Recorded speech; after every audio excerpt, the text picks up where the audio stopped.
Hey everybody, it's Lesley Nardini, the current reigning Ms. World Elite, and I'm here today interviewing one of our contestants for the upcoming pageant, Rosie Moore, who is an incredibly dynamic woman and has a very impressive resume, and she's been really busy promoting her platform and her title, which is amazing.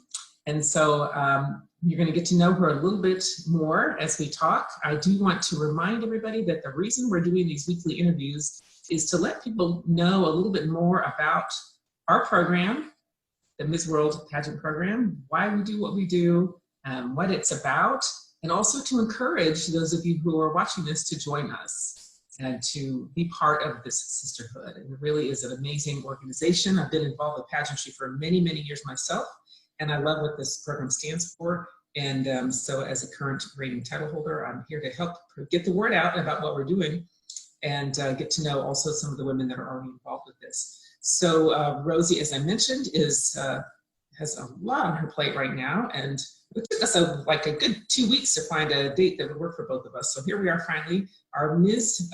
Puerto Rico World, Rosie Moore. And so Rosie, I like to start these interviews off with a question that in my early days of pageantry, this would stump me. Now I've got it down, with some practice and some coaching, I know how to answer this question. It's a simple question, but it could be difficult. So I'm just going to start out with this question. Tell me a little bit about yourself, or tell us a little bit about yourself.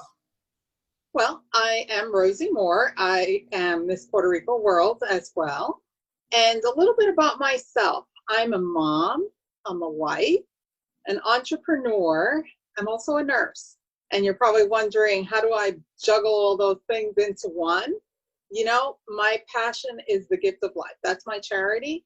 So everything in my life that I do revolves around that. So if I am out promoting Miss World, I am out promoting the gift of life. If I'm out as an author, the gift of life. If I'm out as a mom, I always encounter people. So when people say to me, why do you do this and what is it that you do?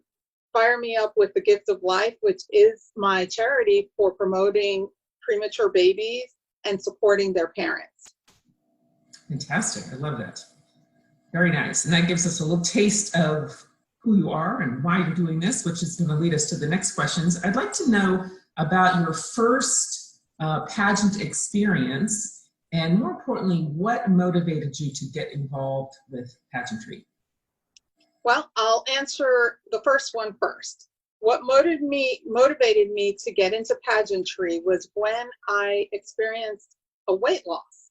I had always been all my life, and through stress at work and having a baby born premature, I gained about 60 pounds. And when the doctor said medication for your blood pressure or lose weight, I opted for the lose weight and be healthy. And someone looked at that and said, hey, you'd be great to promote your charity and be a pageant queen. And I said, I am a shorts and flip-flops kind of girl. That's me. That's my brand, just Rosie Moore. And she said, well, but you can reach a larger audience if you would be in pageantry. And I always thought, well, I don't know anything about pageantry. So my first experience with a pageant was in a system, and it was Miss Florida America. And I thought, wow, this is different. I never want to speak incorrectly about any pageant. For me, it wasn't as good as an experience as I've had with other systems, but it taught me a lot. I met a lot of people. It got me out of my shell to feel comfortable walking on stage in 6-inch heels and a dress and be kind of cute and just to be yourself. I was used to talking to people, but I really needed to focus in on, what do you want to know about me? And that was one of the things that I had to get over, because I thought, why don't you want to know about my charity? And most people, they don't want to really know about your charity. They want to know what you are going to do. If they give you this title, what are you going to do with that? How are you going to help brand not only the organization that you are promoting, which for us, it's the gift of life, but in this instance, how are you going to use Miss World to promote your brand and their brand and blend the two together in a marriage? And that was one of the things I had to learn in pageantry in order to move to where I am now.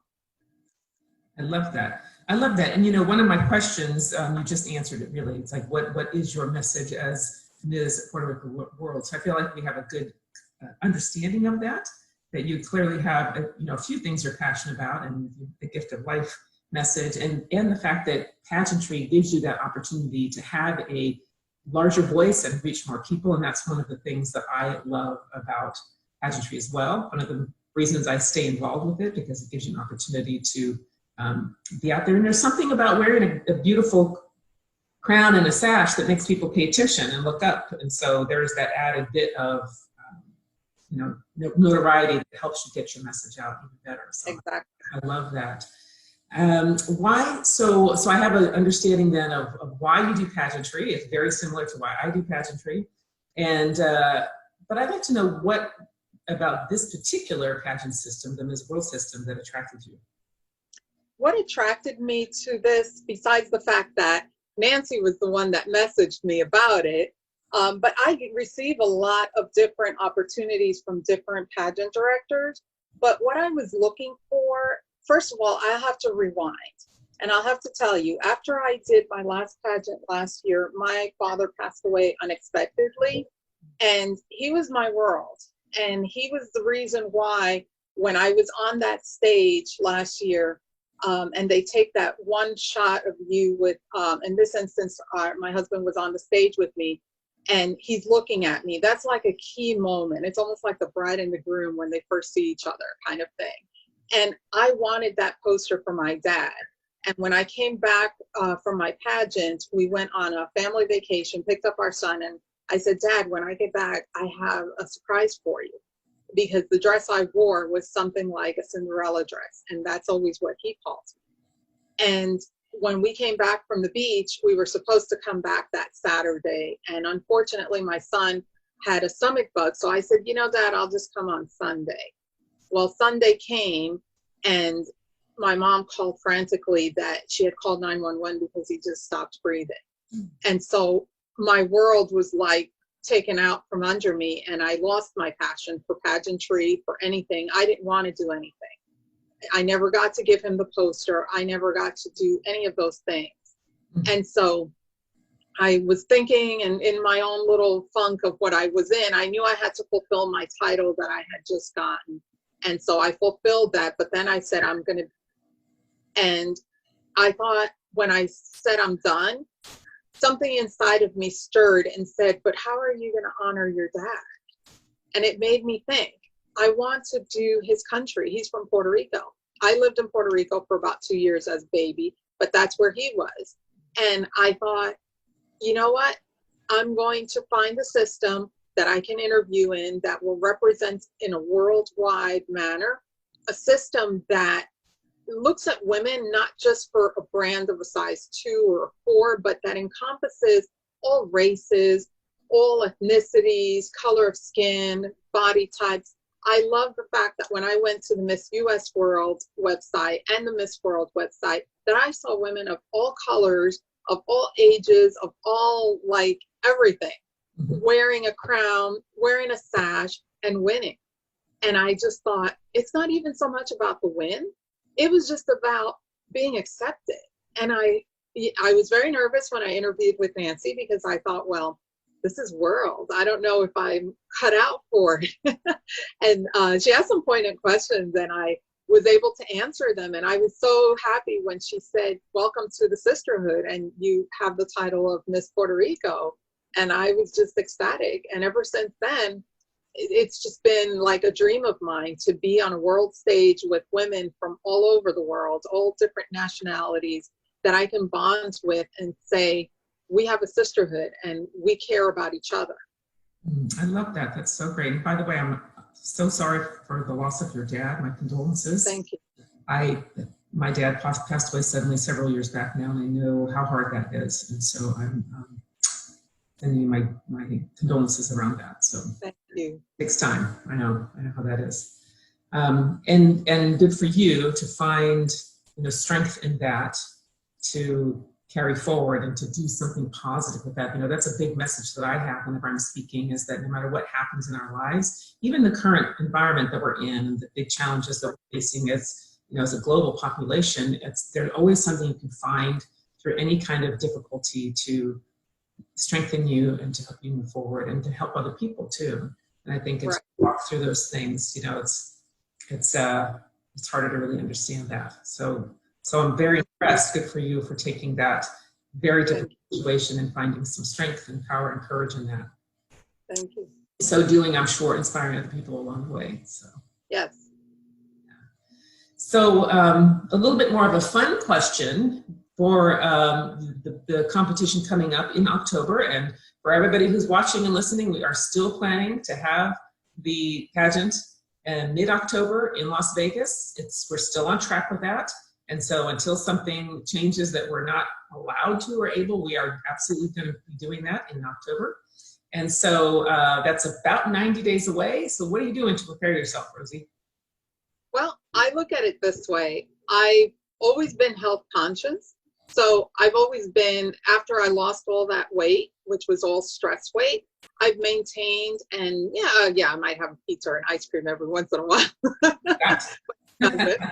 And then we're cooped up here for 3 months with Corona. So it's like, okay, so now you got that weight gain, but you can't use that as an excuse. So I continually just do what I normally do, which is exercise, eat right, and try to get enough rest in between. But honestly, that is how I prepare. And mentally, I am doing what I feel that I need to do as not just a pageant queen, but just as a human being, which is supporting our charity, doing good for the women that are out there. One of my other things, I guess, as a secondary thing, is empowering women to be the best that they can. So that was one of the other things that attracted me to this pageant system, was that they are connected with NOWSA, the National Organization for Women's Safety Awareness. That was huge to me because there are so many women. I mean, if you think about the women that I support, I don't just support women, I do the parents when they're having their babies born premature, but some of them are single moms. And I also work with a pregnancy center, and definitely those are single moms. And some of them come from areas that they've been abused, they've had things going on in their life, they've experienced bullying, etc., racism. And for me, that's huge to be able to empower women to get over that hurdle and make something of themselves. Mm-hmm. So that was one of the other things that attracted me to this organization, was that. Fantastic. I love that. Yeah, and I like what you said too. It's like what I've learned over the years in preparing for pageants myself is that preparation and the staying healthy and strong and fit has become a way of life instead of just doing it focused for the pageant and then going back to the habits. It's helped me to develop those habits as part of my lifestyle. And so I may notch it up a little bit when I'm getting ready for a pageant. I take what I'm already doing and then just do it next level, which I think is important. And I would say for me, that's probably been one of the biggest benefits. There's been so many beneficial things through pageantry for myself. The women I know feel the same way, that when you have a clear goal and a passion for something, and then the preparation involved in getting ready for not just that one day, but for the whole process, it just, for me, up levels every other area of my life too. When I'm working hard to be physically fit, mentally fit, and doing things to help people, only good things can come from that. So So right on, great message. All right, well that is all the questions. Those are all the questions that I have for you today. And I want to thank you I know you have an incredibly busy schedule, so I want to thank you for carving out some time to do this. I can't wait to meet you in person in October. Me too. Yes, and thank you again for taking the time out to participate in this interview. And we have an amazing week, and we will see you later on. All right. Oh, by the way, before I sign off, I always do this. Before I sign off, I want to let those of you who are watching know that to be involved yourself, to be part of this sisterhood, you can private message me on Facebook. You can also go to the website, Ms. World Pageant with an S, pageants.org, I think is how it goes. I'm gonna have to look that up. I know our US is Ms. US World Pageants with an S.org, and if it's not pageants, it's pageant. Anyway, Ms. World, and it's MS World Pageants.org. Oh, I should have this down, shouldn't I? Just also as a reminder, as Rosie already mentioned, our program is inclusive of all women. Marital status doesn't matter. That's why it's MS. We're not defined by our marital status or not. It's just we in our own right and our own accomplishments. The only age restriction is you have to be at least 26 years old. So 26 and on up. I will be 60 years old later this year, and I'm still part of this. So my mantra is that 60 is the new 40. And part of my message is that we're beautiful at every age. And so wherever you are on that spectrum, come join us, all right? All right, so I'll see you in October, Rosie. See you in October. Thank you. All right, take care.